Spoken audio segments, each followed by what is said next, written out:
Back, ladies and gentlemen, to the BenQ All-Star Show match. This is going to be our second map of the night between this marvelous, magnificent, I got caught between both words, best of three here happening between Mousesports and Team Virtus.Pro. Currently, Mousesports lead after having picked up the first win tonight on Mirage, and I'm going to go ahead and bring back Florida. What's up, man? How's it going? Yo. What's up, man? Thanks for joining on the cast. No problem at all. It's actually quite fun. It's just I'm a little bit brain lagged, but no reason for that. Fun. No reason for that. No, it's fun to cast. It's fun to watch Counter-Strike again.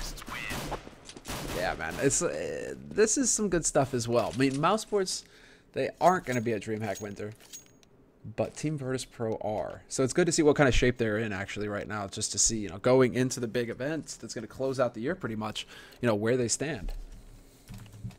Yeah, exactly. But you can clearly see that Virtus.Pro isn't really doing anything particular either. I think they're saving most of their stuff for Dreamhack winter. Because you just look on their T side, for example, I don't think they took mid control a single time. They faked A side once, and then they just did their A round pretty much every single round. So yeah, I think we're gonna see a lot more stuff coming out from Virtus.Pro during Dreamhack winter. Yeah, I think that's the big unveil, right, that we're all waiting for. Because we had a bit of that feeling, you know, going into the King of Kings, same thing, right, where, you know, teams were doing things, but at the same time they weren't doing things, and so it turned into it turned into a fist fight most of the times, pretty much. Nothing really clever coming out. So these guys are definitely keeping things under wraps, I think, for the big event that's going to be starting, what, 2 weeks from now, pretty much? Hell, a week and a half, and we're into it? Yeah, exactly. So, I mean, you know, it's not that much time left for Virtus.Pro to actually, you know, prepare for Dreamhack, and then, you know, coming into this show match, I think one of those things is basically, you know, just go in and play and just work on our CT sides, because obviously you can't really change that much on the CT side. And just keep the T sides a little bit hidden coming into Dreamhack, so, you know, you might have some new fresh stuff and some new ideas coming in as T as well. So that's obviously something that they do not want to show just on a show match online. You know what? You know the team I'm most looking forward to watching at Dreamhack winter. No, Can you guess? Can you guess? I think you can guess. I think everyone out there is looking forward to watch the new NIP play. And so am I actually. I'm actually super excited to watch them play. I've been trying to watch their games that they've been playing online, but obviously, like, people have to consider as well that I think Michael has been playing with the team for a week and a half. Mm-hmm. And, you know, it's, you know, team play and good strats and whatnot, it doesn't come overnight. So I think for the people that's just flaming out whatnot and saying that they're not going to perform and stuff, I think they need to wait up until Dreamhack, and I'm pretty sure we're going to see a whole new side of NIP. I think that's the big unveil, right? That's going to be the big night of discovery when we get to see NIP. But I wasn't actually talking about NIP. I'm just kidding. Yeah, I'm fanatic. I'm not. I didn't want to burst your bubble, but I'm gonna be an asshole and do it anyway. I'm actually really looking forward to Fnatic, man, because Prodax is like the mastermind, the ultra mastermind when it comes to these strats. So, like him, he's always coming up with cool stuff. For Fnatic side, I mean, they have been playing extremely well these past few tournaments, and coming into Dreamhack, obviously they're favored to win it. And then, for me at least, when I think about like teams going to play, then I don't really think about, you know, the favorite to win a tournament as the team to watch, because they already know what they have to do, right? They have to win. They're favorite to win. Pretty much. Whereas, for example, when you have, let's say, teams like LDLC that always lose to Fnatic, they've been on a break now as well. I think they're going to stop playing tomorrow. Mm-hmm. You know, that's also a team to look out for. What are they going to change in order to actually be able to beat Fnatic? That's a good point. Like, can they actually close out a series is the question I think that everybody's going to be wondering, because it's been so long now, you know, Face It included, that we've been just watching and being like, okay, LDLC, we know you've got the talent, we know you've got the skill, now can you actually hang? Have you got the fancy footwork? Okay, so the pistol round is actually live. Yeah, we are live with the pistol here. Second map of this best of 3. Mousesports currently in the lead, up 1 map, and this is going to be the battle. Pasha just annihilates the push through connector, and this is all going to be about the B play here. Neo alive on the site, solo for now, but doesn't really seem like this guy needs a hand. What's up? Great round. If Pasha didn't kill the 2 guys coming into connector, they would have probably lost a round. But Pasha did a great job just shutting that connector down. Yeah, Pasha with the double headshot, and then Neo stands his ground on B site, stops them from pushing in there. I mean, just really, really solid play coming out of VP there. Now I'm wondering if Mirage wasn't a bit of a wake-up call for VP. If they're like, okay, it's time to put our foot down. Time to settle things here. Let's not let Mousesports, you know, dream many big dreams. It's time to put them down. I think so, and I also think that VP knows that, you know, that they are extremely strong on both Cash and Inferno. So. Losing the first map might not have been such a big deal for him. Yeah, that's the other thing here as well. This is, I mean, it's a great series for Mousesports and the Big Ban. I feel like they did come out pretty decently here with Mirage to start, Cash, a good map for them. But yeah, VP are also just very good on Cash and Inferno. And Inferno, I think, is going to be like the nail in the coffin here. Unless Mousesports can come in big on Cash and take it 2-0. If this goes to map 3, VP are heavily favored to take it on Inferno. Yeah, I agree. And the first eco round, or the first anti-eco round for VP, solid. Yeah, nothing too crazy. Like, you're going to be drawing Pasha's attention. His love. The bicep is always with you. You just crushed him with it. And now, well, this is pretty much going according to plan here. Bialy's going to find the bomb to try to make its way up short. And now Chris, going to be able to take the parting shot on Pasha. Gets the headshot on Snacks as well. Nice work here by Chris. Yeah, but I don't agree with Pasha's push there. He had 10 HP. He basically was just hunting for eco frags. I mean, save your weapon. You just costed yourself 4k of money. Sure, you can buy. Sure, you can buy an op. Maybe that's what you wanted. But at least say, you know, try to save the weapon. So, because if you lose this round, you're not gonna have any money to work with. Sure, maybe someone from your team can drop your weapon, but why waste the money? Oh, very true. Very true. And that's, I mean, that's something from Pasha. Pasha always seems to, he loves to take those fights, man. He loves to take the fights. And this time around, it doesn't happen. But there's going to be a very nice peek in here. Neo actually lives. What? Tabson going for the mad spray. Neo will find the kill before they can actually nade him into oblivion. Sick hold there by Neo, actually managing to stay alive as long as he did. Snacks is still here alive at the back of the site, and he's going to stop it single-handedly nearly. Taz is there to rotate in and help. But it's the Snacks show at this point. Extremely fast B-split coming in from Mousesports, and it was actually a good call. It's just that Neo did not die in the vent room, which is pretty much what cost them the round, because all of Mousesports just waited basically for Neo to die, and when they realized, okay, Neo's not dying, let's start throwing some nades. But then, you know, it's too late. Virtus.Pro already rotated everyone over to the B site. Yeah, by that time, you're just out of room. Yeah, then you might as well just back up, because you're not going to come into that B bomb site. Yeah, once the biceps are there, man. Well, it wasn't even the biceps that time. It was Neo, man, with the braces. He gave that smile, that chuckle. Alright, let's see. Bialy in his tried and true position, pretty much. You always see him here when he's holding a sight. He loves it. He's got that cross going. Leg is going to get shot in the back, and they still actually managed to do some reasonable damage here from Mousesports. That wasn't exactly the biggest eco from them. They don't save the AWP either. Taz actually throws his gun away, expecting to pick up that op, and it doesn't happen. That's a bit of an error there. Yeah, again, it's costing them a lot of money. I mean, there's 5-0. If they would have not played so sloppy, they would have had a lot more money than they have now. Sure, they still have, you know, Taz is banking 8.1k, but to lose 2 rounds, they're eco. Exactly. These are costly mistakes. These are definitely costing them quite a bit of money. Nice nade there on the Pasha. And we'll bring up the health. Realize that that's kind of important as well. But yeah, this is definitely VP making some mistakes. They're still able to get the rounds on the board, but it's definitely not as clean as it could be. And knowing Taz, he's probably just, you know, kind of shaking his head, face palming, just being like, what is going on? That's not supposed to happen. I like this standard setup from Mousesports. They have 2 ops again. They're just trying to work some picks. And knowing VP, you know, they tend to be extremely aggressive. So versus a team like VP, it's good to actually run 2 ops. Just wait for them to push. Chris J actually making some noise over here on the B site with it as well. Just letting them know, putting them on notice. Yeah, so they don't rotate. In the meantime, it's going to be 3 guys stacked solid on the A side here for VP. We'll see if they're actually going to manage to make it out of here. This is clearly a fake from Mousesports. They're just trying to draw attention to this A site, see if they can't bait another rotation out, or at least keep the defense here solid. Pasha's going to get spotted out, and Legia doing some work as well. But in the meantime, it's all over here on the B site. Snacks and Neo, however, are still in position. They have not rotated off, although Neo gets picked up by Chris J. That's a big kill there. Oh, and he manages to get the double kill as well. Snacks is just godlike right now. Drops the bomb carrier. That's going to stop everything. And with 9 seconds left on the clock, they just don't have time, Mousesports. They have to back up. They're actually going to be trying to save their guns. Yeah, and that was an extremely poor fake by Mousesports. They didn't even have a single person running into the A site. They threw some nades, expecting VP to actually rotate.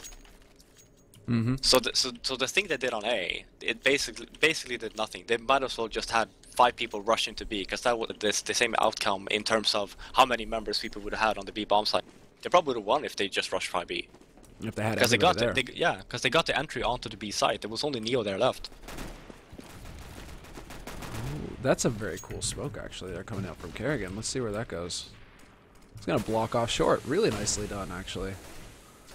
That's a nice smoke, just to get some mid control. Yeah, that's going to allow Tapson to start pushing up here. He's going to clear out the sandbags. Nobody crouching back there for VP. Pasha does get spotted out in connector. He's going to actually smoke that off himself. Yeah, because nowadays teams tend to push into connector as a split into B. So it's actually a smart play by Pasha. Wants to stop that from happening. Mousesports, all attention so far at least, has been on mid. They're just now starting to rotate that bomb over towards B, so it looks like it will be going through the vents towards that B site, and Neo, he's going to have fun again.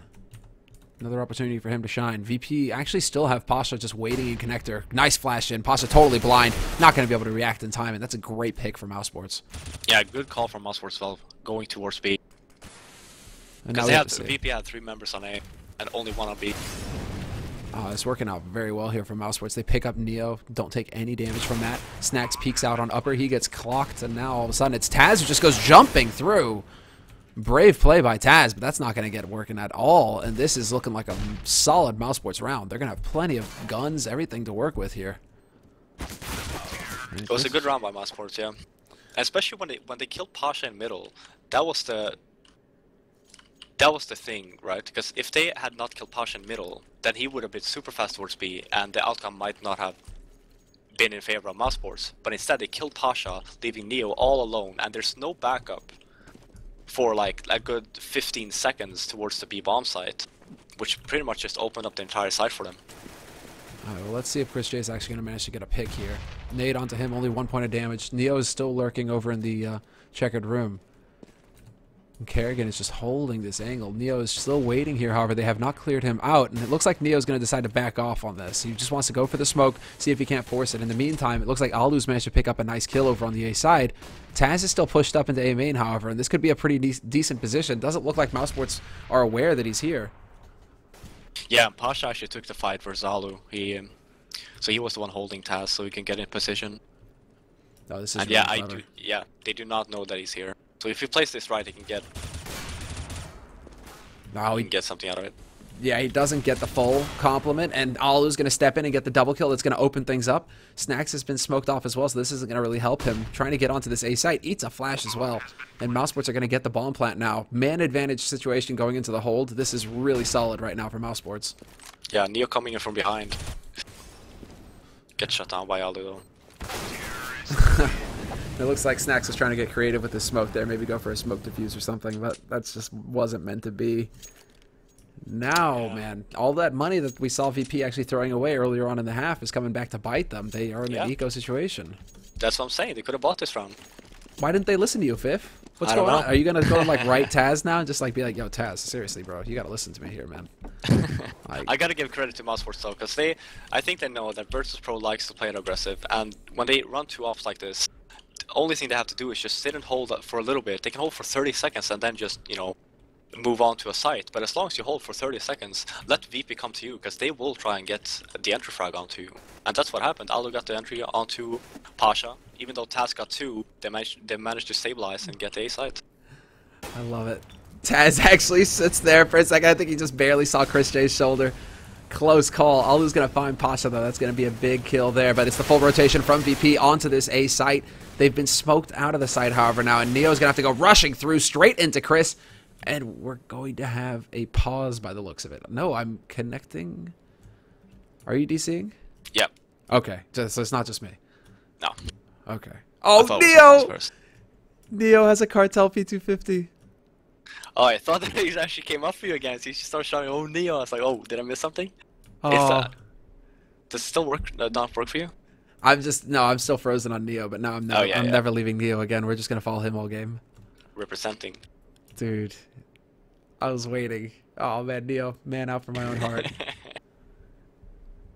That skin looks so good. Have you gotten yours yet? Damn straight, man. First thing I did when I woke up. Went and bought one on the marketplace. I was like, yes. How much does it go for? I got a stat track. I think it was well worn for like 17 euro or something.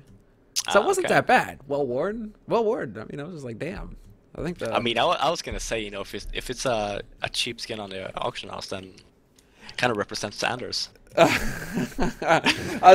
thought you were gonna go a different way, where it's like, then I might have got it, right? You know, well, oh no. 18 euro, man. Whoa, way too much. For well worn as well, no way. Oh yeah, I'll tell Anders, man. I'll tell Anders. That'll make his night. This is sick though. Neo, man, I'm sending him something like a basket of chocolate or something. I don't know. What do you think Neo would like?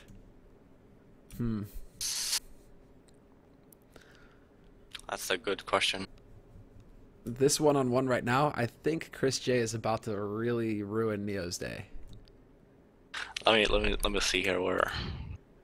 Yeah, because Chris J is already scoped in as well. Let's see. We'll go to Chris J. Yeah, actually, yeah, okay. He's a goner. I don't think there's any. Yeah, there's any getting around this one. That doesn't look pretty. But do we know if it's the server or the GoTV that went down? I'm looking right now. It looks like the server is down. So okay, we lost the server itself. So a bit of a pause here, guys. Hopefully we'll be able to get it back up and running fairly soon. But the admins are on top of it, so we shall see how things play out. But this is, let's see. I mean, it seems like at least, you know, going into Gamescom, you know, like the general consensus was that this was a 10-5 map for CT. What do you think about that? Do you think that was accurate? One more time, sorry? Do you think that this is a 10-5 map for CT? That, you know, CT side, you should be picking up like 10 rounds pretty much? At least 10, I'd say. Again, you know, Cash is also a very CT-sided map. I want to point out, again, by the way, I think I actually said auction house for the marketplace in CSGO. So nice, dude. I'm a little bit damaged to WoW right now. I apologize to everyone. You're damaged? That's what I'm saying. I'm thinking, wow. I was like, okay, Chris J has an RPS, nice DPS. Yes, nice DPS. Neo is running in greens. I was gonna say shitty P250, but you know, it's a legendary P250. Yes, it is. Thank you. It is a legendary P250. That is the highest. That's like you got to kill Illidan to get this P250. But at least it has the right color of, you know, it's an epic, right? It has the color of an epic. Exactly, man. That's what I'm saying. That's what it's all about. Epic P250, dude. Neo. Seriously, Neo, what a boss. What a baller. I'm going to send him a message. Be like, I love you, Neo. Yeah, man, that's got to stay away from WoW. Got to resist. Just have to. Yeah, otherwise, like I said, you're going to start referring CS stuff to WoW stuff, and it's going to piss a few people off. It's been way too long though, man. I tried because I hosted the Pandaria launch here in Stockholm, and so they gave me like a collector's edition and everything. So it was like really cool. I was like, sweet, man. You know, it's like collector's edition, sweet.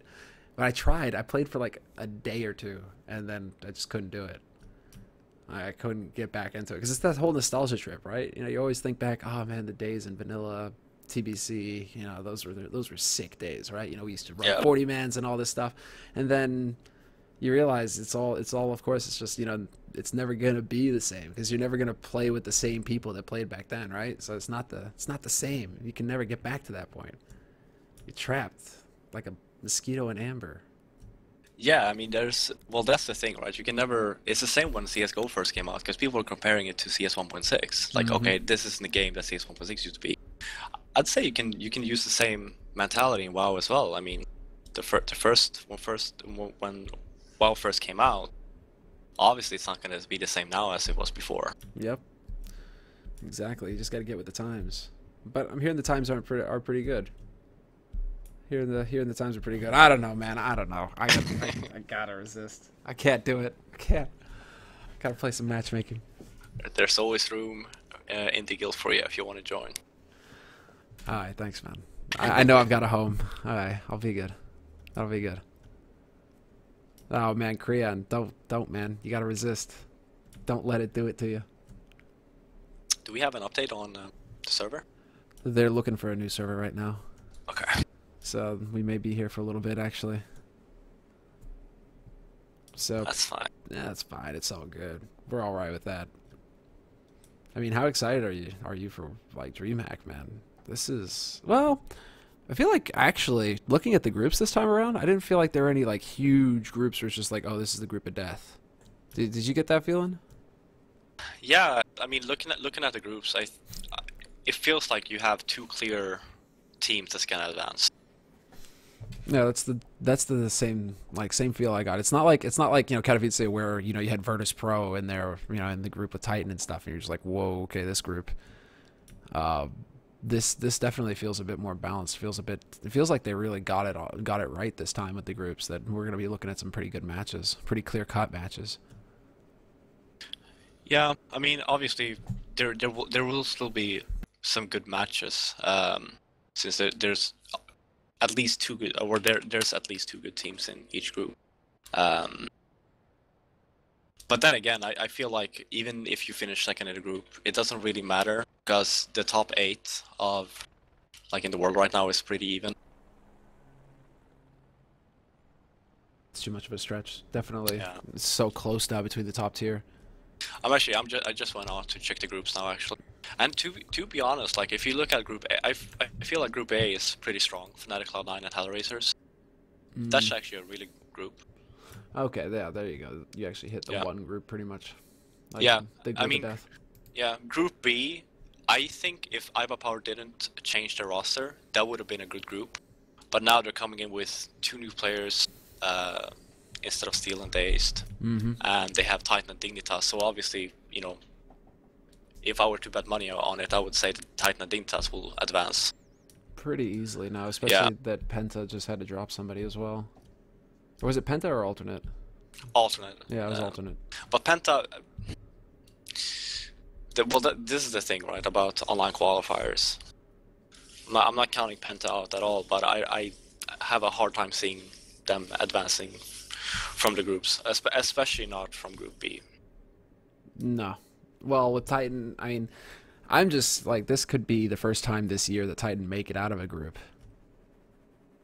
Ho! They should.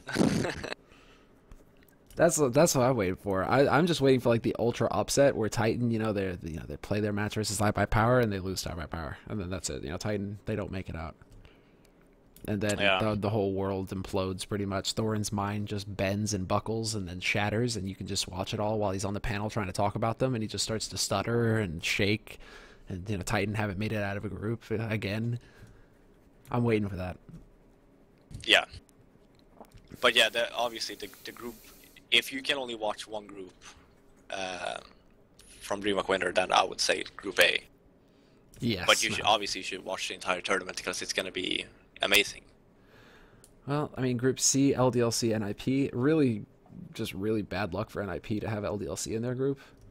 Well, I think that's a good... I mean, their group is actually a really good test for them. Because even if they lose LDLC, they should still advance. Like, I don't see them losing to Planet Key or ESC, especially not since they played Planet Key like a few days ago, and they completely tore them apart. So I have a hard time seeing that NIP would actually go out in groups.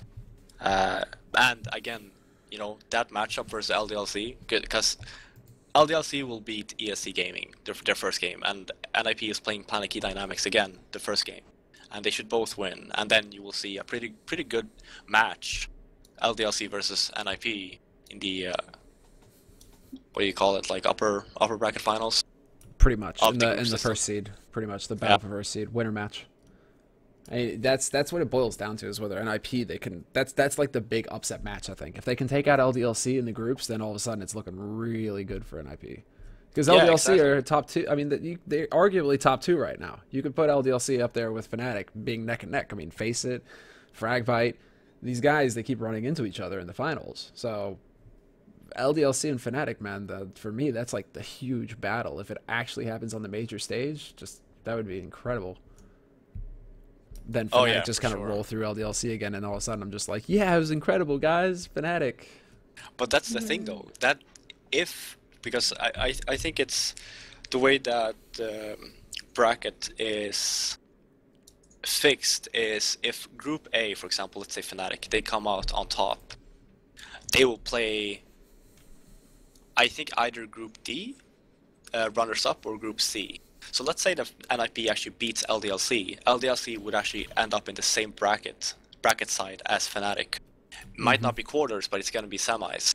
So then you're not going to see LDLC Fnatic finals if it actually happens. But then in order to do that, you know, NIP needs to win versus LDLC. And I think that this veto system that they're using, where it's going to be a random map out of the 3 remaining maps, actually benefits NIP a lot more than it benefits LDLC. You feel like NIP are going to be able to go toe-to-toe on some of these maps versus LDLC? I mean, LDLC seem to be pretty solid on, well, 5 maps. I don't know their shape on Nuke, actually. That's kind of up in the air. They don't play Nuke. Yeah.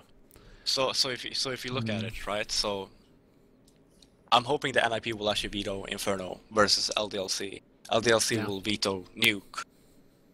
And then I think that LDLC will veto Cobble as well, and then it depends if NIP wants to veto Mirage, and then you're gonna have NIP wants to veto Mirage versus LDLC. Maybe. I mean, who knows? They might have some tricks up their sleeve. I was wondering about that because it's like Michaelele, really good Mirage player. You know, at least back in LGB, which is quite a while ago. Still, I mean, that's been a while now, but it's still, when you think Mirage, you think Michaelele. Like the guy can tear people up on that. But it feels like NIP, they've really been struggling with that map for a long time. Like, it doesn't really click. Yeah, and I feel like if you actually want to play that map at a tournament, and it's your first tournament in a very long time playing that map, don't do it in a group stage match, because it's a best of 1. So just save it. If you want to play it in a best of 3, whatever, you know, that's fine. But don't do it in a best of 1. Yeah, that's the thing. Save it when you have a bit of a safety net, best of 3, that sort of scenario. Yeah, it'd be all right. Yeah. This is, I mean, man, just that group alone actually provides a lot to talk about. I mean, we haven't even touched on Group D yet. VP, Na'Vi, Epsilon, and MyXMG. My take on Epsilon right now is that they're using different players every single time they play. It feels like they're not really getting any quality games going into Dreamhack, which I think is a problem, especially when you go into a very strong Virtus.Pro and Na'Vi, who is almost always stable. And then MyXMG is a little bit of a wild card, I'd say. They could potentially upset one of Virtus.Pro and Na'Vi, but I think at the end of the day, I don't think that they will advance. I think the Virtus.Pro and Na'Vi will advance from the groups. Yeah, it's pretty clear cut. That group there. It'd be just like a tournament-shattering upset if Epsilon or MyXMG were able to take out VP or Na'Vi. Na'Vi in particular, well, I mean, VP in particular. VP are looking stellar right now, at least. Like, they look to be in really good shape going into this tournament. But Na'Vi as well, Na'Vi on LAN. I mean, it was pretty much like Fnatic that knocked Na'Vi out.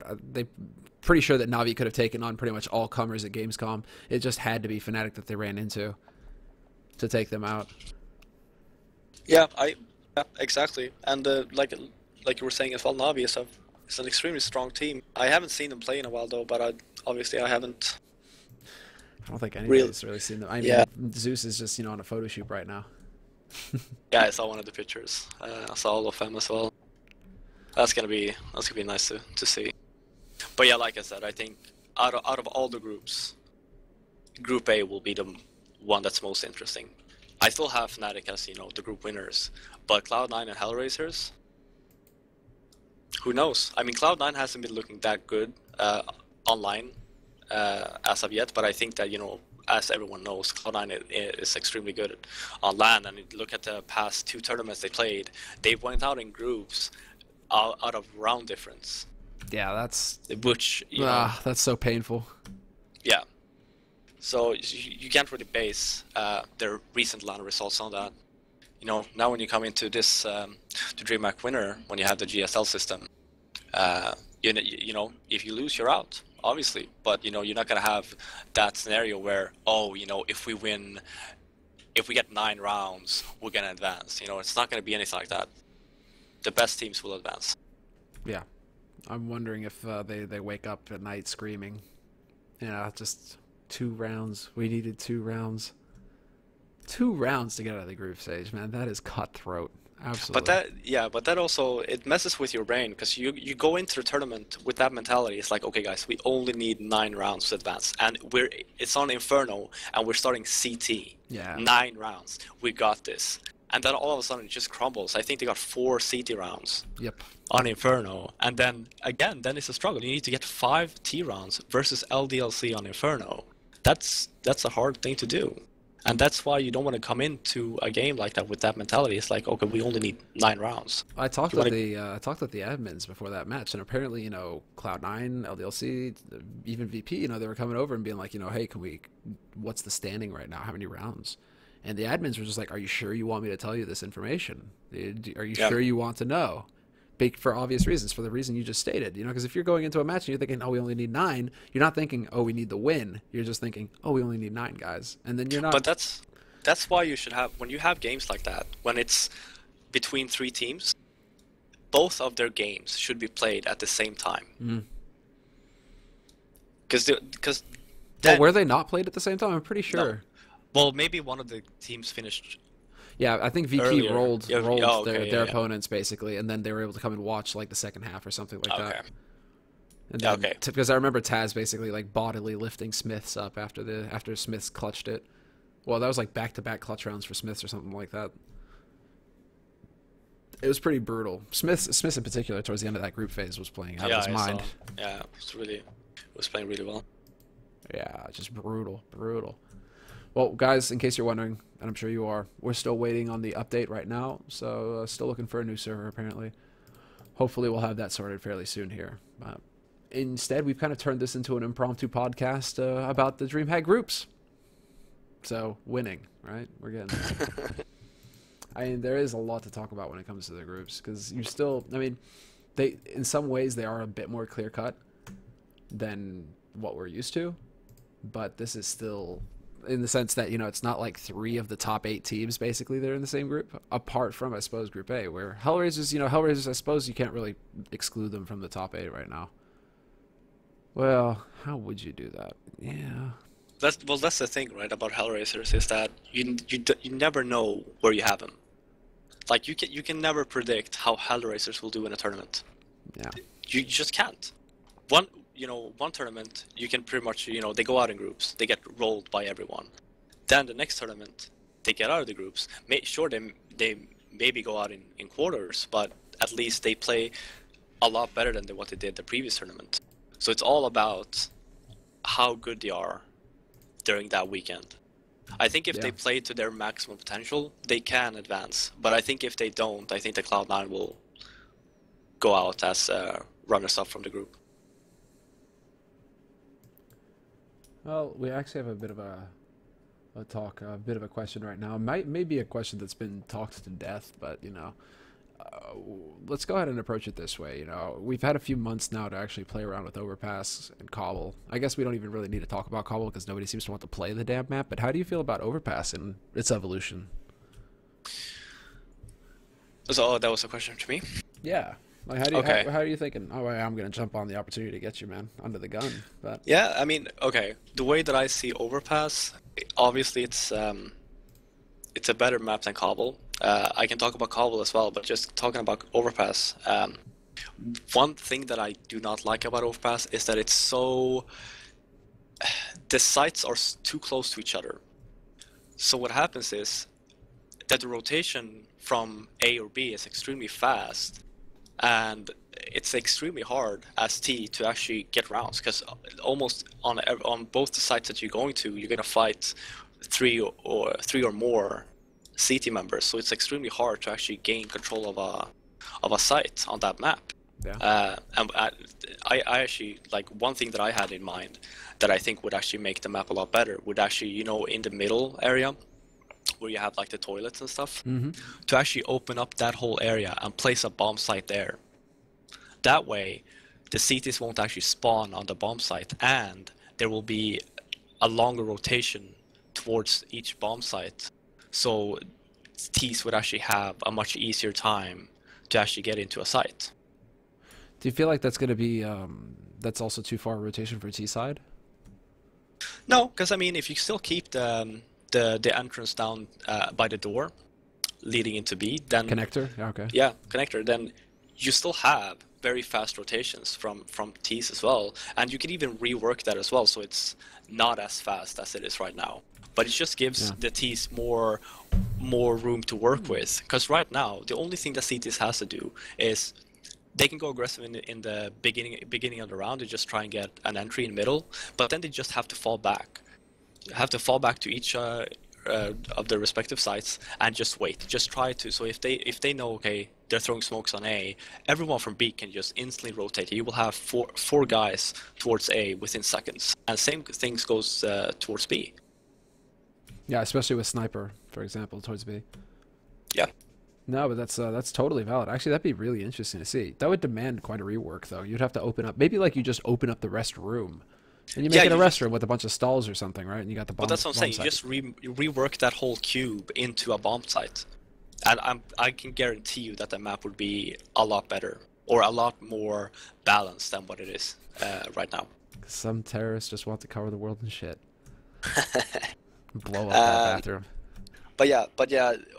I like Overpass. I think it's one of the newer maps that we've gotten that's actually it's got some potential. Good. Yeah, and then moving on to Cobble, I think that a lot of people are having problems with Cobble, but it's one of those things where I think people don't like it because they haven't played it that much. Because if you look at it, so Valve right after Cologne, they updated Cobble. I would have liked to see some more updates on that map, especially on the big site where they just, you know, they make that whole area, big site, the B site, where they make that area a little bit smaller, so you can't hide by the toilets and whatever, you know. Yeah. That just makes it extremely hard to actually get the site. But then, you know, they fixed rotation for T, so they can actually rotate back and forth to each site a bit better. But that map as well, I mean, it could be balanced. It's not a bad map. It's just that people don't play it. It's like teams nowadays, they have this mentality whenever there's a new map or whatever. They're like, okay, let's just veto one of them. So we'll pick whichever one we want to play. The other one we're just gonna veto. But the thing is, coming into a veto system like the ones that they had at Cologne, like the one they're gonna have at Dreamhack Winner, is that when you have for example, let's take LDLC, right? When you have a team like LDLC that they don't play Nuke, for example, you know that for a fact, and they don't play Cobble, that's two maps that they have to veto. They don't have any, you know, they can't adjust their vetoes according to which team they play, which is a weakness. Yeah, it is very streamlined, very straightforward. Yeah. I'm waiting, man. I'm waiting. It feels like Cloud9. It's going to be Cloud9 all over again, right? Russian roulette. You got 1 out of 3 odds of picking up Cobble. Are you going to get it? You got to leave it in there. You got to leave it in there. You don't have any choice otherwise. But that's what Navi did as well with Nuke. They're like, okay, we have a 1 in 3 chance that it's going to be Nuke as the third map. Let's pray to God that doesn't happen. But why would you want to go into a tournament and your tournament life depends on having luck? But then, you know, maybe it's just like this little the dark side of me or whatever, but I still kind of giggle when I think about Guardian and the face that he made when he saw Nuke and how he just double face palmed. I mean, it was pretty funny. But it was the same for Cloud9, because they hadn't played Cobble either coming into their match versus us as well. So they were also hoping that, okay, let's hope that it's not going to be Cobble. Pardon me? They were just hoping that it's not going to be Cobble. Yeah, that's pretty much it, right? And I actually forgot to add the veto system. I said you can veto 2 maps, but you can't. You veto 1 map each, then you pick whatever map you want to play out of the 5 remaining.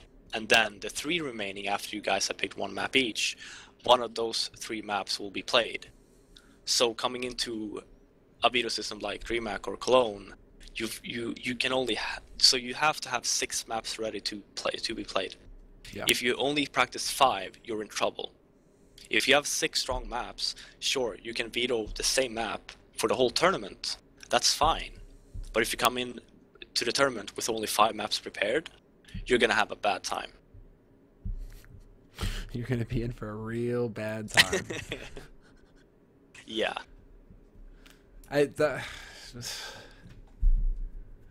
Man, I'm on the same boat, man. It feels like it hasn't really changed either since Gamescom. I mean, Fnatic are still the best all-around team when it comes to maps. It doesn't feel like they have a weakness. What are the other teams that you could think of that are at that point? VP maybe, actually.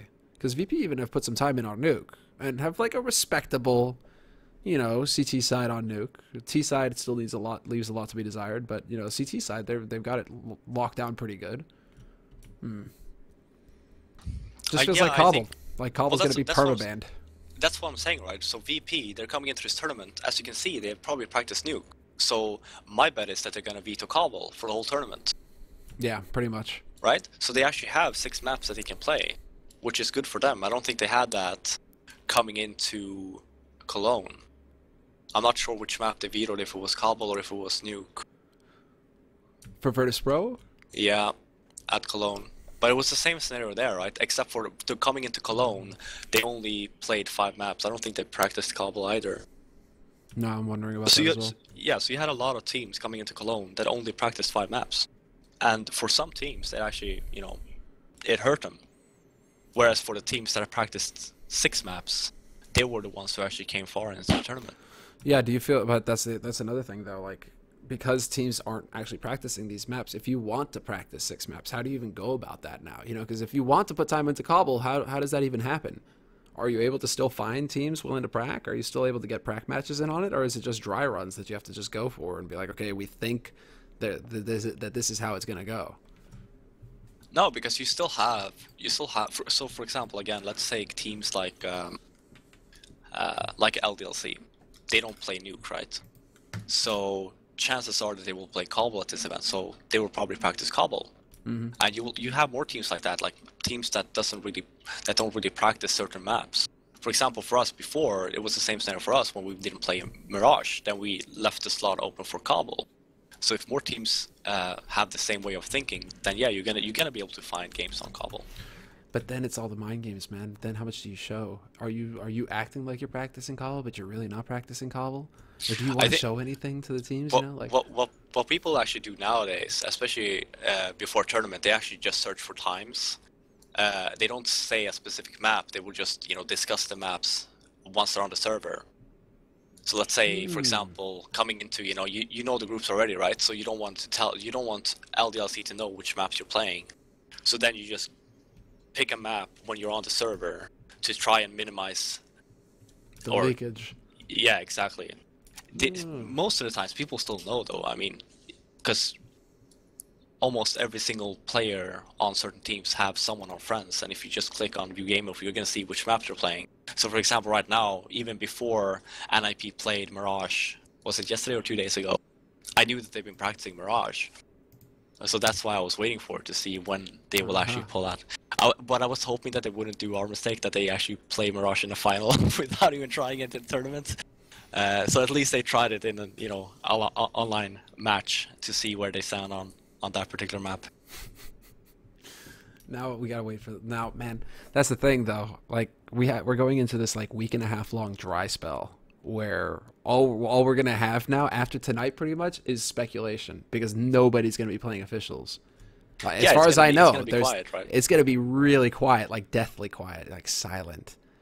But that's the thing. That's why, like, I like the fact that Inferno Online will host bootcamp places for everyone. Do you really like that? Well, I like the fact that they give you the option, right?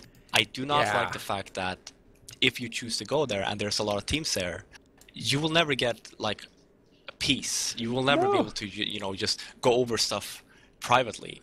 Like, there's always going to be someone watching you. So it's a little bit. So if, for example, let's say you don't have the funds, you don't have a location to bootcamp or whatever, then what Inferno Line is doing with the Dreamhack, that's great for those teams.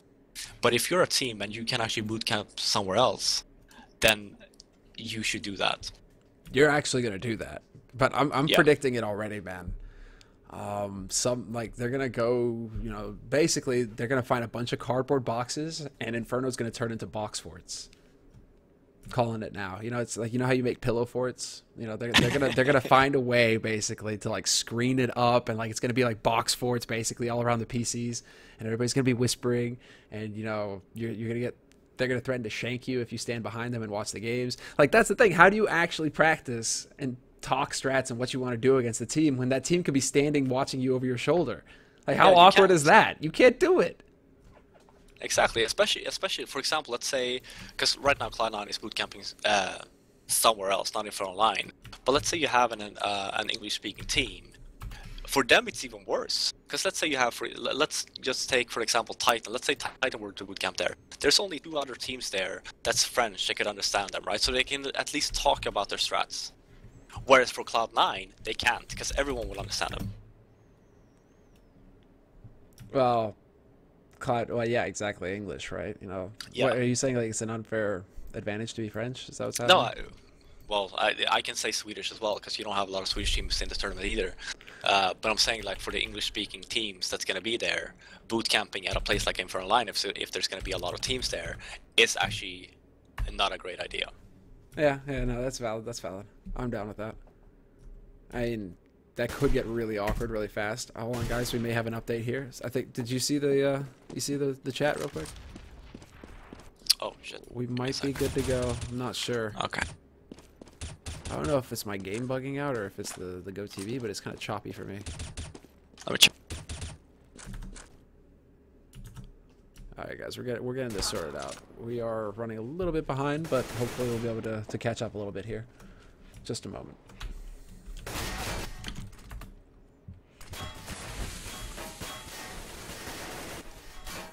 Nope, still a bit choppy for me. It actually says bad spectator password for me. Really? Yeah. It's there, man. It's there. It worked for me.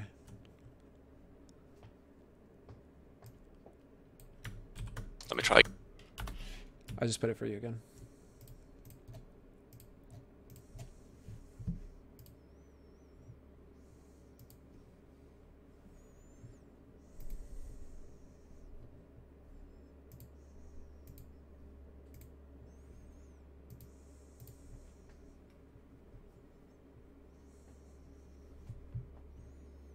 Alright, sorry guys for the delays. Man, this is...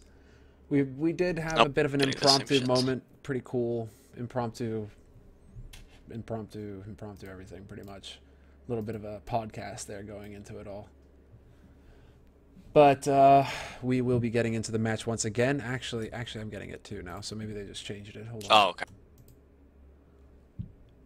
We'll get there soon enough. Yeah, everybody's getting kicked now, so don't worry. We're not the only ones, man. We're not special. Well, we're special, but we're not special. Let's see. Where do we go? Where do we go from here? What do we do? It's a waiting game, man. It's the waiting game. It's patience. I hate being patient. Why do they do this?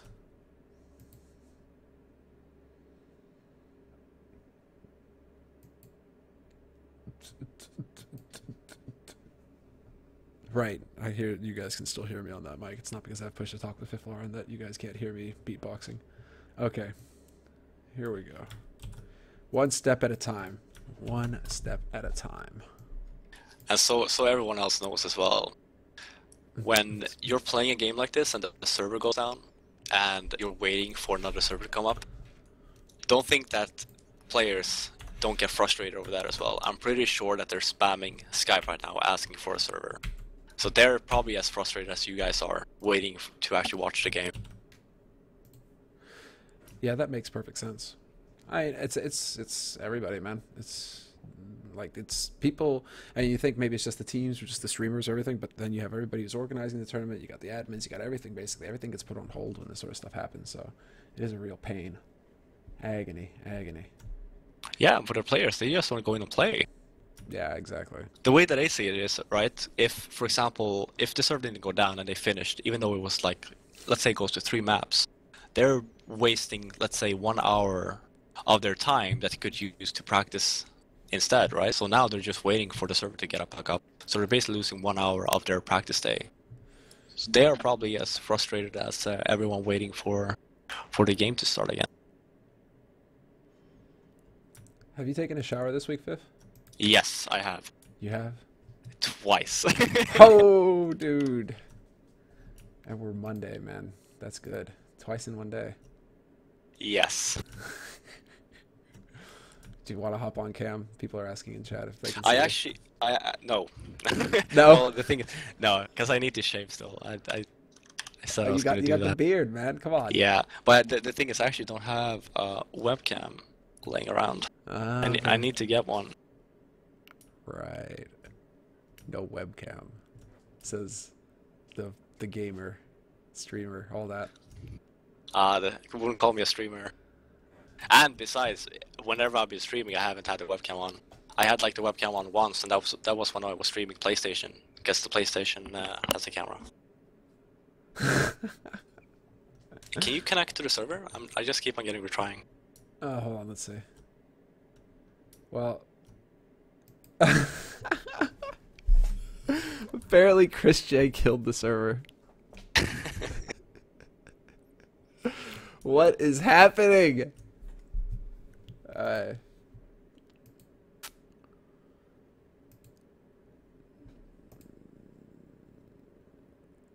Yeah, I would like to actually upload the podcast separately, guys. Maybe we'll do that. Maybe we'll like just. I'm still waiting for you to mod me in the channel, by the way. Oh yeah, I also want man, to type totally some smack in the Twitch chat. You want to talk some smack? God damn it! Why am I doing this? Okay, hold on. Let's see. Ooh, what's up, Golden Boy? Damn, we got a lot. Olafmeister is here. Olafmeister scouting. No surprise there. He's the only one, though, really. No. The way that it works is they log out of Twitch, so Yeah. you can't see them. Of I'm course. pretty sure Pronex is sitting there. That little sneaky devil. Frodax, make your presence be known. Oh, but he can't. You know, he's got to sub up first. But, I mean, hell, he's won so many tournaments this past month. I don't think it would be too bad a thing. Yeah, that's true. Why is Twitch chat not alphabetical? Oh, that's gonna be a problem. What? I have to go. Why is it not alphabetized? What is going on here? I like how you have to scroll through like 35,000 viewers as well, Yeah. trying to find my name.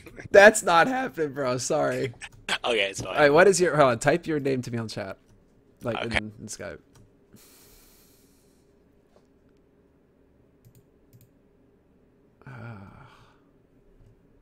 Kill this. Get rid of the viewer list. Okay. Yeah, Olafmeister is here. Yeah, that's right, Olaf. That's it. We know. We know now. Okay. You know, Fifth, there's a very simple way for you to talk smack in chat. Yeah, I know, I gotta subscribe. God. Look at it this way. Do you rather want me to subscribe, or do you rather want me to save up the money to buy your skin? I can't do both. What? What? Yeah, you have an option. You want me to subscribe, or you want me to buy your cartel skin? Are you gonna stream? Yeah. You know, how much exposure am I gonna get for that skin? You know, if you're streaming all of a sudden, man, there's no decision. Like, Nah, that's true, but you know, at least I can talk about the skin that I have it. you can talk about the skin that you have. See, at least Neo, man, he's got this game. Like, I'm just following Neo now. We're only going to spec him. Like, oh, we bought a P250. Sorry, guys. Pasha maybe getting a 5 kill on the other side of the map, but we're looking at Neo right now. That's what it's all about. Oh, man. All right, update. What is the update? Are you kidding me? Progress. Apparently, Chris J really did kill the server.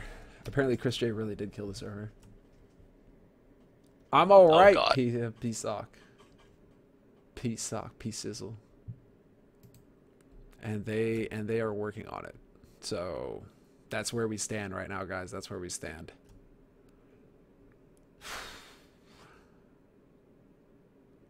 I'm doing alright, P-Sock. It's been a good day. Got some matchmaking in.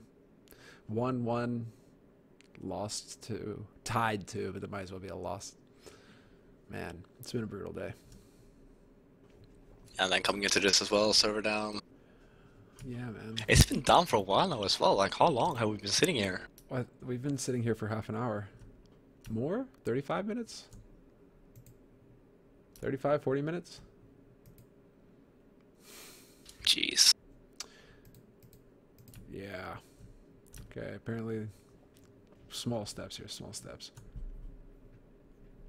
Nah, we love all you guys too. Thanks for tuning in, everybody. This is the BenQ All-Star Showmatch, Mousesports versus Virtus.Pro in a best-of-3 series. We are currently on hold right now, waiting for Chris J to fix his mistake, because apparently he just self-destructed the server.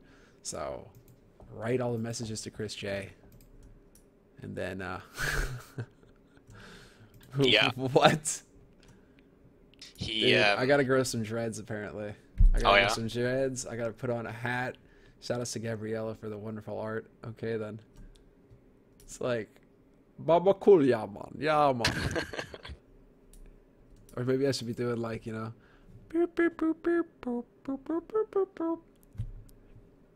try and do the Pasha beatboxing. No, dude, no. Did you see that? Did you see that clip? No, I haven't seen that. Have you? Okay. No, that's... no, okay, dude. Out of everything that I watch on a weekly basis, Pasha beatboxing is by far the worst thing I've seen all weekend. Oh my god, it was I was laughing my ass off. Maybe I can. Dude, you guys don't realize where that comes from, that reference? Am I getting that old? Yeah, boy! Skizza, of course, it's Skizza420, who knows? Skizza420 gets the reference. What's up, man? Shoutouts to Skizza. Oh, man. Where are we going? What are we doing? Alright, Fifth, I got another question for you. Shoutouts to CPTB. Basically, we might as well turn this into a Q&A. If you guys got questions, tweet at us. It's FifthLawrenceCSGO. It's FifthLawrenceCSGO, right? At FifthLawrenceCSGO. No, FifthLawrenceCS. I had to check for myself. Yeah. At FifthLawrenceCS, at On Fire Assembler. If you guys got questions, might as well. But what do you think about the SMN incident that just got like blown up today? Well, okay, first of all, I want to give props to Alternate for actually removing him right away. That's something that every organization out there should do if a player gets caught for cheating. Or until they get proven otherwise. Emilio. No, but that's the thing, like, I think that there's a lot of players out there that has cheated or that they do cheat. Really? Do you think it's a lot more than what we see today? Yes. Yeah. And I think, like, because it was the same in Source, it was extremely hard in Source to actually tell if someone was cheating or not, and it's the same thing in CS:GO as well, the way that the maps and the mechanics are. So you never really know if someone is like cheating or not, unless you're playing matchmaking and they're running around, 360 and whatever. But it's extremely hard. And then, obviously, great that Valve and also I think it was ESA who caught SMN cheating. So awesome. And I'm hoping that if it's like a famous person or whatever, or you know, someone who plays in a decent team, if that person gets caught, then you should put it out there, and obviously that player should be banned from all future events. If you're playing this game on a professional or semi-professional level and you go to events to compete, if you get caught for cheating, then you should get banned. You think that's it? No second chance, Yes. no 3 strikes. You're lit on fire basically and run out of the event. Yeah, because there has to be a penalty for cheating, right? You can't just be like, well, I cheated, or well, I didn't cheat, Valve or whatever mistook me, or I lent my account to a friend, whatever. It's your account. If your account gets caught for cheating, and if it doesn't get reverted or anything like that, then you should get banned. It's simple as. Pretty straightforward then. What about this whole, like, so when it comes to a player like Cly, you think that's the wrong approach? Well, okay, for example, if you've cheated in, let's say, CS 1.6 or in CS Source or whatever, and there are cases of top tier players these days who have actually maybe not cheated in official matches, but have. Yeah, exactly. Then you know that I think that's different, because we're talking about a different game here. That's like saying that I'm cheating in, I don't know, Call of Duty, whatever. But if you cheat in the game that you actually play, you know, and for some people even get money for playing, then yeah, no excuse. You're banned. That's the same as doing like steroids or something in other sports. What happens to them? Yeah, they're gonna get punished for it as well. It's like the cycling, you know, it's like the cycling world though, like Tour de France and all that. What do you do when everybody's cheating, Viv? I don't know how that applies. I don't know how to apply to this, but create a new game. No, but okay. Well, that's the thing, right? I really hope that CS:GO doesn't come to that everyone is cheating. But that's why also, like, I don't know who actually made the article, but that's why when you do like online qualifiers, that's just wrong. Don't do that. Spend some extra money and fly out teams to actually do a proper LAN qualifier, so you get the best LAN teams competing at the biggest tournaments that we have, instead of just having online qualifiers. Even though like teams or players and teams might not be cheating online, but there's such a difference for a lot of teams playing from home and playing at a LAN event. So of course, you know, when you have a team that might not be that great online, you know, even though they're a top team, you know, and they lose a qualification match online versus, let's say, a lesser known team or a team that is way worse than them, and let's say they don't qualify, then we have a problem, because then you're not letting the best teams in the world compete on fair ground at a LAN tournament. Fifth. So makes total sense. Now we just need to see the budgets actually get there. That's the big thing, I think.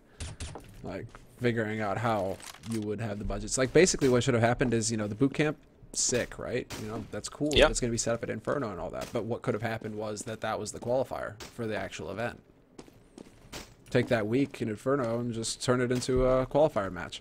Take that week in Inferno, have the qualifiers, and then play out the group stage there. Yeah, that would have been sick. You could do a lot of you could do a lot of things, or you know, how about this even? Have like a country-based qualifier. So, for example, let's say you're I don't know, like ESWC. Yeah, kinda. Like, let's say you're like a lesser-known Swedish team, right?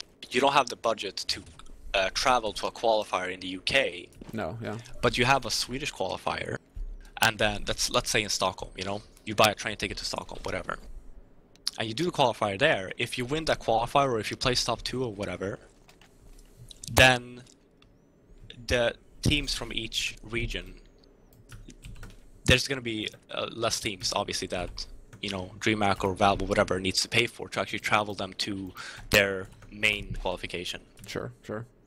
So then you're gonna have more teams competing to get a spot, and it's gonna be on LAN, and it's not gonna cost them that much, especially if it's like, let's say, country based or whatever, or let's say Scandinavia based, right? And, you need some sick infrastructure to pull that off. You just need, you need to plan ahead, obviously, and you need to have a good concept on what you want to do, or at least if you are going to have online qualifiers, at least you can use an anti-cheat that works. Dude, that doesn't exist though, man. The anti-cheat that works. If you want to cheat, you're gonna cheat. Yeah, but that's what I'm saying. So then we need a better structure for that. What can we do to actually get that up and running so we actually have good qualifiers, so we can actually have it for major tournaments. Yeah, no, I mean, that's the next step, right, is when we have that infrastructure. I mean, look at what Dream League are doing right now. They've got, they're going to have all these teams playing live in Stockholm, all that jazz, right? They're going to be here for a while. That's the sort of stuff that needs to happen for the majors, or at least you would think for the majors. They're doing this whole Inferno thing, the bootcamp. That's great, but they could potentially run qualifiers, or they could potentially just run the group phase so we have time to do the group phase properly. Yeah. Just think, man. Let's just stop. Just stop. Fifth floor, and I know, but just stop for a second and think. If we could do best of 3 group phase, double elimination, sure, but if we could have a best of 3 group phase, how sick would that be? My ideal tournament would be best of 3 group stage, or and GSL system obviously, and winner and lower bracket in the bracket playoffs. Yeah. Best of 3 winner bracket and then best of 1 lower bracket. Oh. But then how do you reconcile the winner match or the grand finals? Do you have extended series like MLG? Scoots, I can see Scoots' eye twitching from here. But no. Do you do that, or how does it work out for the grand finals? The way that I see it is that if you come from lower bracket and you fought your way to the finals, there shouldn't be any penalty for playing against ones that comes from upper bracket. There should be a 0-0 slate. They should all play from the same. Aye. Dude, are you in the server right now? Yes. Okay. Okay. Just making sure. I didn't want to cut you off or anything, but just making sure we're on. So wait, what happened now? It's 0-0. They just so I'm guessing it's going to be the same scores, but they replayed round. Exactly. 6-3 VP right now, apparently. Okay. So that's where we stand, everybody. Let's get a look at the money real quick so we all have ideas. Looks like they just kind of started off with pretty basic money, even across the board. So this is going to be it. 6-3. We are once again into this match. And in case you were just joining us, welcome. This is the BenQ All-Star Show match. Mousesports currently up 1-0 in this best of 3, having won on Mirage already. So this is Cash, and this is VP's one hope. And Pasha, the holder of that hope, with his mighty biceps, has started it off strong, taking out Tabson. Yeah, and I just want to point out, this is such a shame for Mousesports, because VP was on a save. They were just about to win that round, and now they have to replay it, and they all have money. Yeah, that might change quite a bit.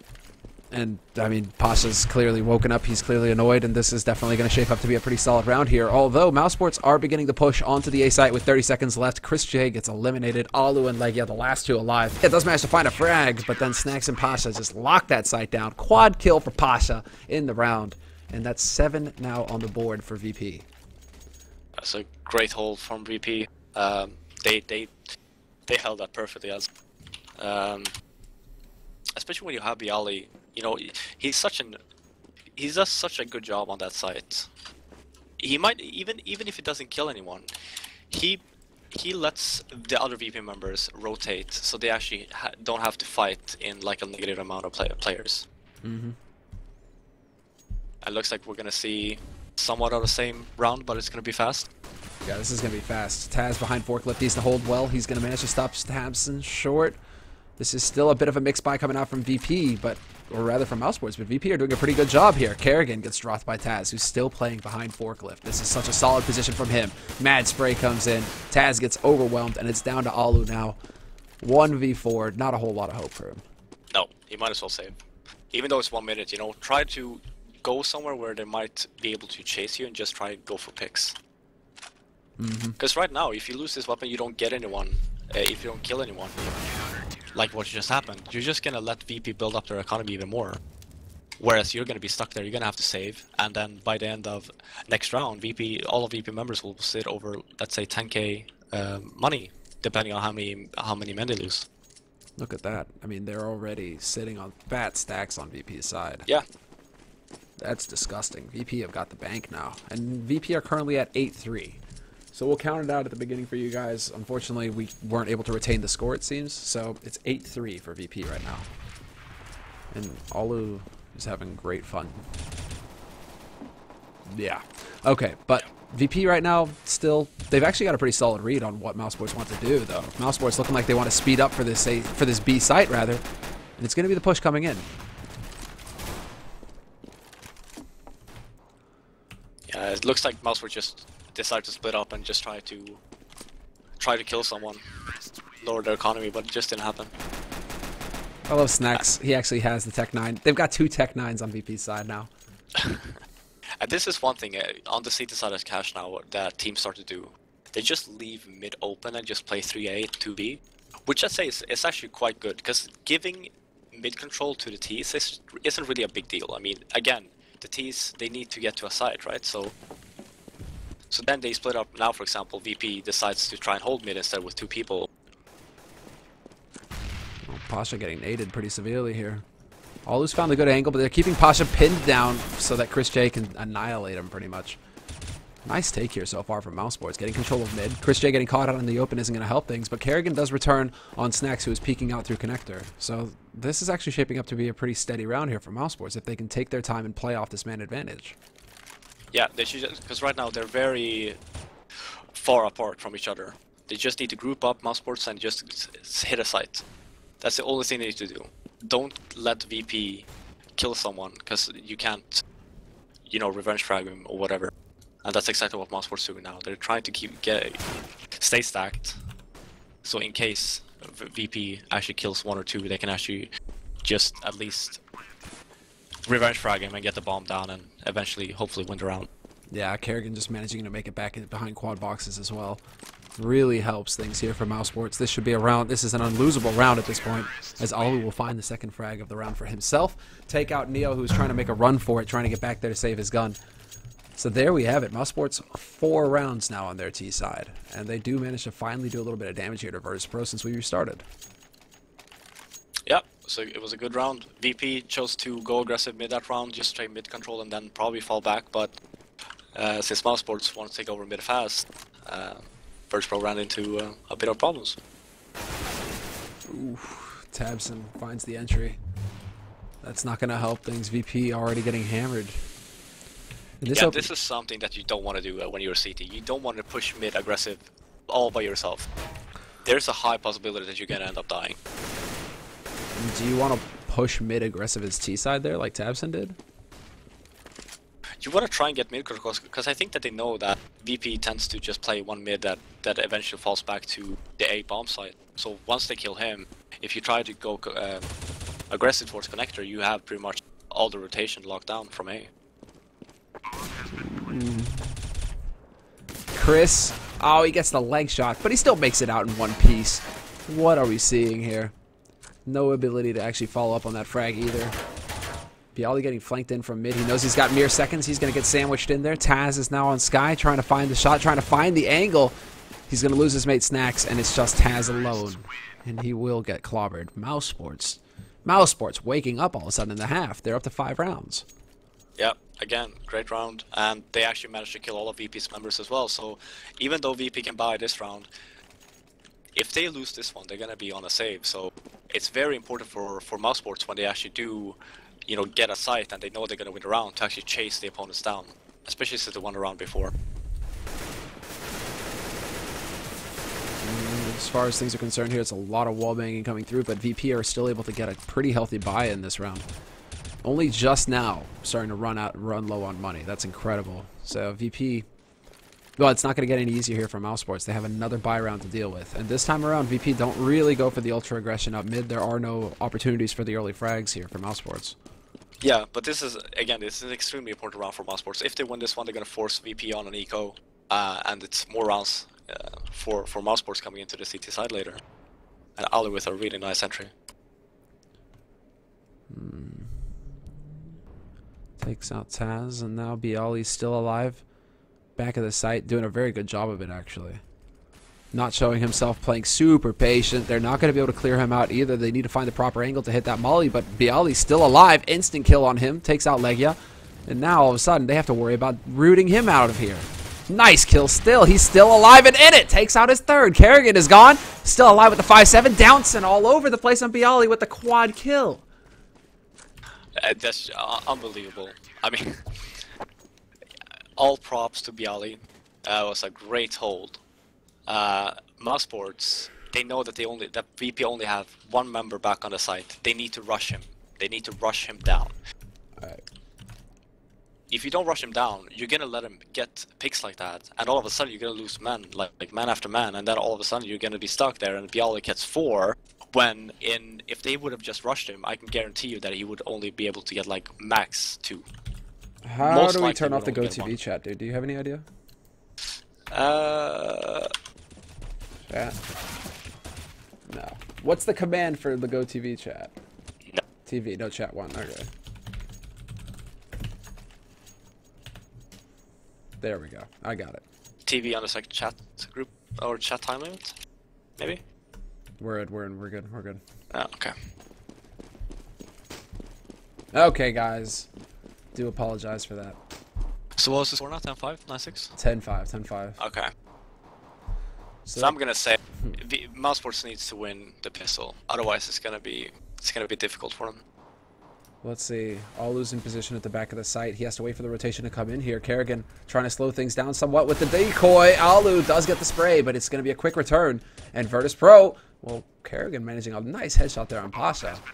Still, 2-man advantage now as I say that. About to call it out there that VP were actually in a pretty decent spot, but they are getting obliterated here. It's just Taz alone now, 1v4. Putting up a good fight still nonetheless, but he is going to get swamped eventually. Kerrigan just run and gun straight up and takes that fight. Yeah, and that was a great decision by Mousesports to decide to have 2 guys flanking from the A halls. Because VP had the entire site, but Mousesports had 2 guys flanking, and they knew even though if VP would have planted the bomb, they're stuck on the site. Because Mousesports had 1 guy in city spawn, 1 guy in mid, and they had 2 guys flanking. There's no way VP can actually get decent positions. No, I mean, they just get pins so quickly. Really impressive how Mousesports were able, like they had only 1 guy on the site, but they were able to rotate in so quick. Yeah, just really nicely done. And here comes the gambling game again.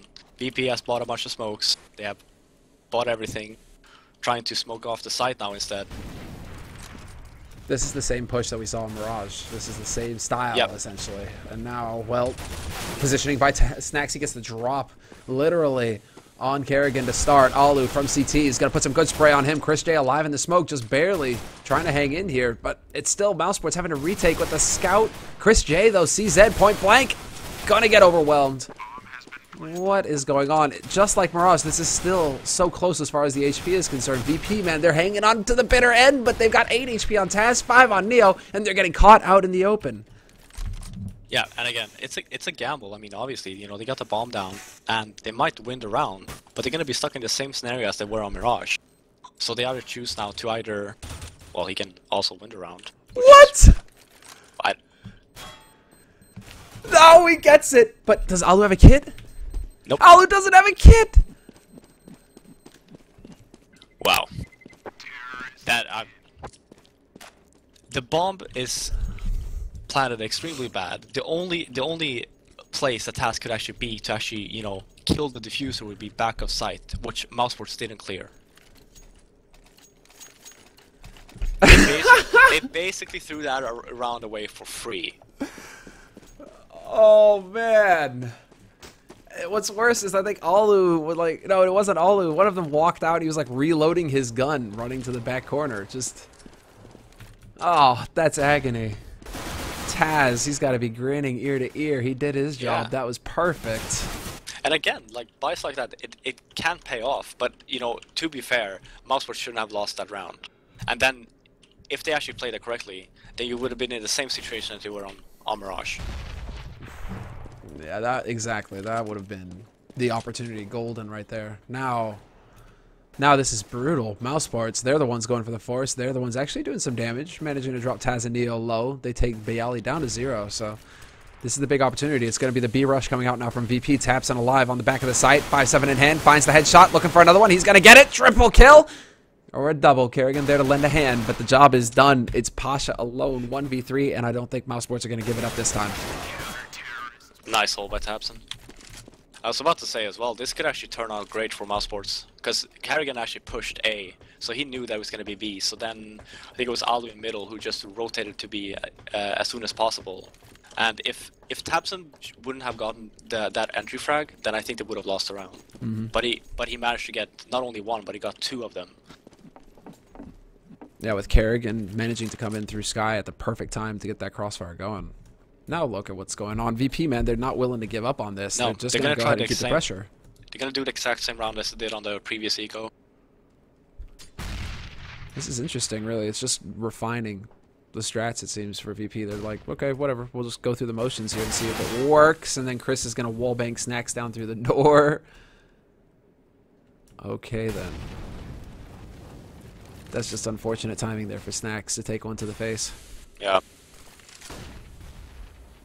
It's not going to stop the push from coming in, however. Great spray from Kerrigan. Manages to get one blind. Alu's still alive at the back of the site. They line up for him. Double spray for him. Triple kill total. And a job well done. Mousesports one more round. Or one round closer, at least. And that is now 8. So 11-8 the score. Mousesports currently sitting on 8 rounds on their CT side. And VP has to save. Yeah, now VP actually have to save. Yeah. Alright, that's the difference here, is that... Oh, well, hold on. Hold that thought. It's looking like the YOLO train. Straight to the B site. Sickest nade of all time from Tabson, doing huge damage. And that's pretty much it. Ground to a halt. Chris J looking for some frags of his own. Gets the job done.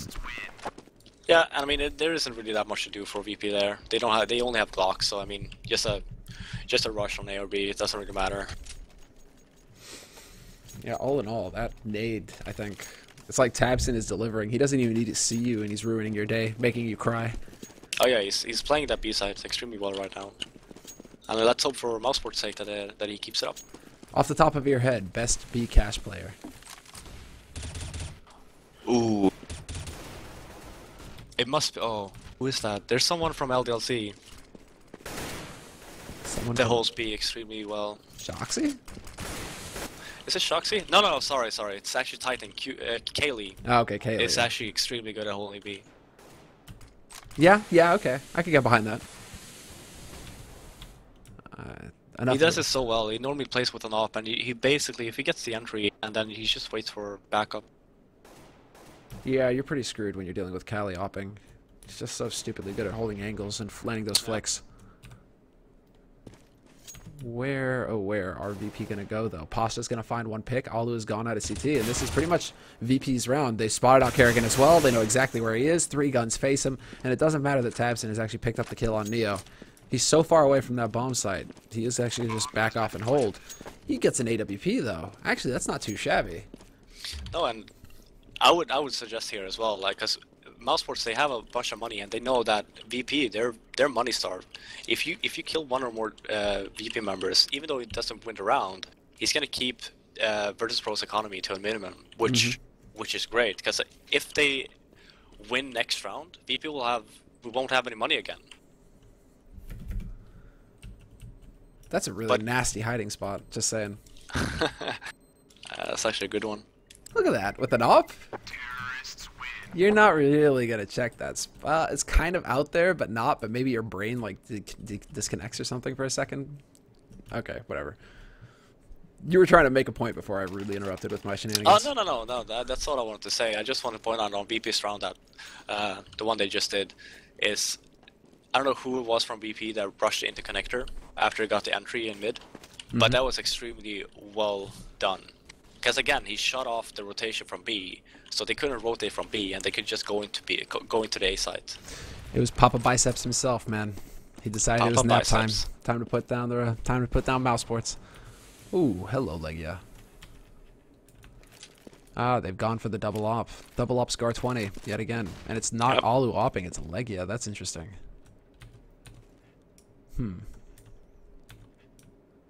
Okay. I mean, Cash is another one of those maps where the Scar 20 is pretty much ridiculously powerful. Yeah, especially when you hold A, like, because it's such a choke point to walk into. So even if he smokes off or he gets smoked and whatnot, he just needs to hold in mouse 1, and he might not kill someone, but he's gonna damage a bunch of people. Yep, that's exactly right. This position right here is so brutal.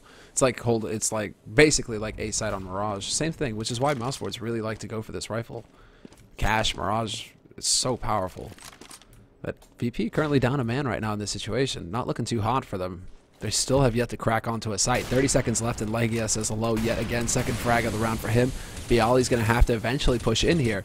They're going to have to go eventually, though, because Chris J is about to drop in from checkered, and this could end badly. Tabson does manage to find one. Legia looking for the flick out in the open. He's getting wallbanged down, though, missing shot after shot. His teammates are here to rescue him, however. Alu rotating in just in the nick of time, and with 6 seconds left, VP, they just don't have time to get the plant. Pasha's going to get pinned down, and with 1 HP, he gets taken out. Yeah, and again, Legia, a back aside there. Again, he didn't kill anyone, but he stayed alive for a very long time, so Alu could actually come and help him out. So it was actually Alu who killed everyone on the B side, but Legia was the one who actually made that happen for him. He just needed to stay alive. Yeah, he just needs to. He needs to show VP that he's there, so they put all their focus on him, and that Alu can just come and shoot people in the back. All right. Well, what do you think of VP's choice now to try and change it up and go back to A? I think it's a solid choice. I mean, that round worked for him on the eco round, so just imagine what he can do on a weapon round. Hello, Scar 20. Damage going in. And now Kerrigan goes for the reload, missing some opportunities here. Actually going to get forced out of the corner, but then he just annihilates Taz. Point blank with the CZ. Peekaboo, and now the Scar 20 field day. Oh my god. Kerrigan, that is brutal. Bialy's the only man now left here for VP. Double spray for him, yes sir. But there is still Legia rotating in from B to clean it up. Yeah, and that is dangerous when you the first time you hear him shoot, and when you know he has an auto sniper, especially when he stops shooting, then you know he's reloading. Then you need to rush him. You need to bomb rush him. Otherwise, once he gets the reload over and there's flashes raining everywhere, you're gonna have a very hard time to get that site. Mm-hmm. It's brutal, man. It is brutal. That also just the fact that he manages to push forward and get that shot on Taz, you know, point blank with the CZ like that, stops Taz from getting that high ground, looking over the smokes. That was the key kill for him. If he didn't kill Taz there, he wouldn't have gone down and they would have had the site. Instead, he kills Taz, and then he gets 2 more that's running it in through a smoke. Oh, I love this play. Look at this, the slaughter! Oh, Scar 20 mayhem. But that was very cool there from VP. The fact that they jumped down to try and draw the fire like that from Kerrigan, trying to split up the targets to make it a bit more difficult for him. Yeah. What's the score right now? The score is currently 12-12. That's it. Mousesports. Okay. They've evened it up, and they're actually ahead in this scenario. Yeah. I would love to see VP actually take control over middle one round and actually split A. Because right now they're just running into Kerrigan's auto sniper. If the game mid control, and just to say that, obviously Mousesports decides to go aggressive mid. But they need to try something. They need to make Mousesports not doubt how they're holding, but at least have them spread out so they can't just hold everyone on the same site. Look at this beautiful take by VP. Kerrigan is still just merrily tapping away with that M1 on that Scar 20. Finds a kill through the smoke, but that was just a gorgeous take by VP. Now they need to actually hold on to it. Flash in, Neo's going to be gone, Tapson taking point. Scar 20 already going to work, continues with the tap. Look at this, they're pinned down, Pasha getting kills, but Kerrigan holding the angles, and it's just Pasha alive. Triple kill, he needs the ace, is he gonna get it? Wraps around the corner, and Kerrigan decides to point blank him to the face. Scar 20 getting the job done yet again for Mousesports. Yeah, and VP just did the exact same round. The only reason why they came into the site this round was because Mousesports chose to go aggressive middle. So there was basically no one holding A for Mousesports. The problem there for VP was that, again, they had such bad positions. Mousesports had one guy flanking them from behind, and then, you know, so they were all boxed in on the site. And there's no way they're going to be able to hold that if Mousesports comes from behind, from connector and from CT spawn. It's close to impossible. So once they actually gain A control, they need to actually do something about it as well. You know, push back onto, so they can't go flanking on you, or, you know, push CT spawn, something, as long as you're not stuck on the site. Yeah, once you get boxed in there, It's not gonna go well. I'm very impressed though. Very clean take, but then yeah, you're right. Mousesports, man, solid rotation in. But VP have reached that point now where they're actually able to. Well, I'm able to miss 2 kills by Chris J because it just happened so quickly. He nearly hits a 3rd there on the Pasha. Pasha gonna spray through the smoke. Is that enough for Chris? I mean, he's looking for the shot. Chris, what? Alu now, does he find the angle? Pasha will take out Chris J, so nice angle there, but Alu holding close right here, close to the main entrance to mid. This could be a slaughter. If VP decided to run through, don't think they have any idea that Alu is holding close like this. No, and this is a problem as well, because he's extremely fast to back up E. Exactly. Oh, but look at tabseN's position. It's the boost up. They don't actually see that, though. That's a bit of a problem. Instead, it's going to be Legia who gets a double kill, and Pasha now the only man alive. I know what you're thinking. I know what you're thinking. Yeah. I have no... How? They saw him boosted. He can't stand there if you're not boosted. Why do you not check the corner? Just run. That doesn't make any sense. Look right. No, but okay. The first guy who killed him, you know that he's boosted. There's no way he's gonna be able to stand like that if he's not boosted. You can't. It's impossible. You guys see? You guys see what we're talking about here? That boost right there. The fact that they don't check that corner. You can't actually look over that box without somebody to stand on. That I have no idea.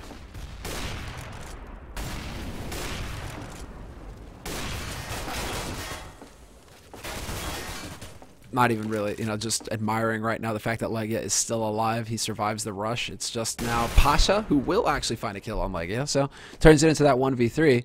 Still needs to find a way to get onto the bomb, and that's not going to happen. Kerrigan is not interested in allowing him to you know, be happy, basically. And Mousesports, yeah.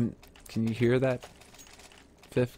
I think it's the screams and the tears. It's an ocean of tears that's about to come rolling in. I can feel it, you know. I can feel it because Mousesports are on match point right now, tournament point. Yeah, but I mean, the way that Virtus.Pro has been playing, especially on the T side on this map, Mousesports deserve to win more than Virtus.Pro does. Ooh, boy. Alright, well, this is turning into the show. Virtus.Pro doesn't seem to have an answer on how Mousesports are playing right now. They really don't. I mean, they're running into the blender. And now, yeah, look at Kerrigan. Oh, Neo does find the headshot, and that's how you deal with the Scar 20. But then there's still Chris J alive on this site. Gets caught out as well. tabseN does manage to return, however, catch a shot at mid. So this is actually pretty much dead even between both teams now. 2 guys severely tagged, 2 guys at full HP. Bomb will get picked up now, though, and it's going to be an A play. Yeah, VP should just calm down here a little bit now. Yeah, don't make a sound. Just wait for Mousesports to have one guy rotating back to B.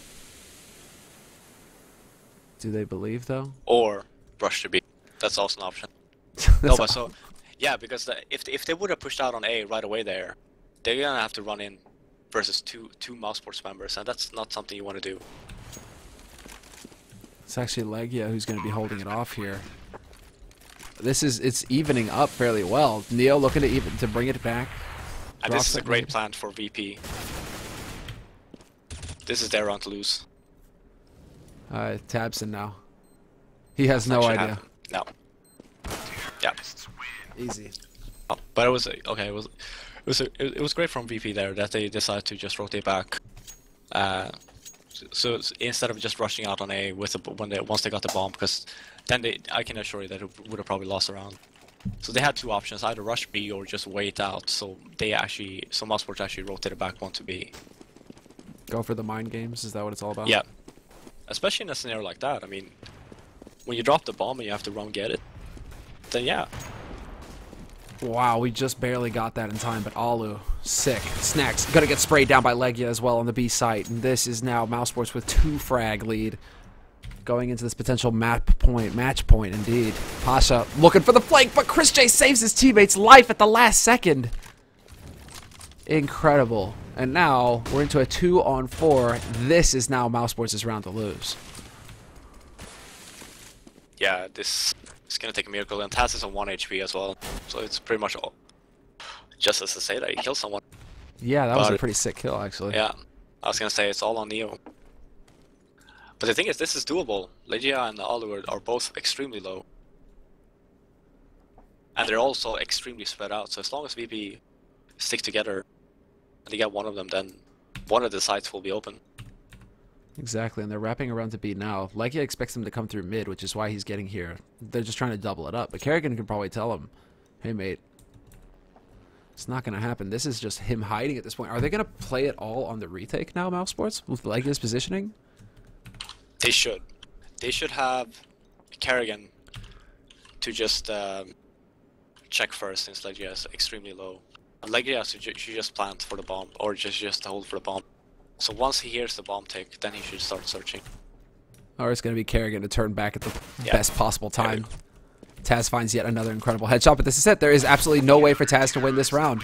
And just as you say that, Taz wins the round. I was kidding. I mean, no, but no time. And again, it was well played by Mousesports on the last round as well. Because Legia, the only thing he had to do was wait. Just wait for VP to plant the bomb. Kerrigan can, you know, because Kerrigan had, I think Kerrigan was the one with 100 HP. And as long as he has control, as long as he has vision, Legia doesn't have to do anything. No, he just has to make sure that they don't get flanked, which is exactly what he was doing. Yep. As long as Legia is there, it's easy time, gravy train. But that's going to be it, ladies and gents. Mousesports will take the BenQ challenge 2-0 over Virtus.Pro, which is why you never bet on either one of these teams.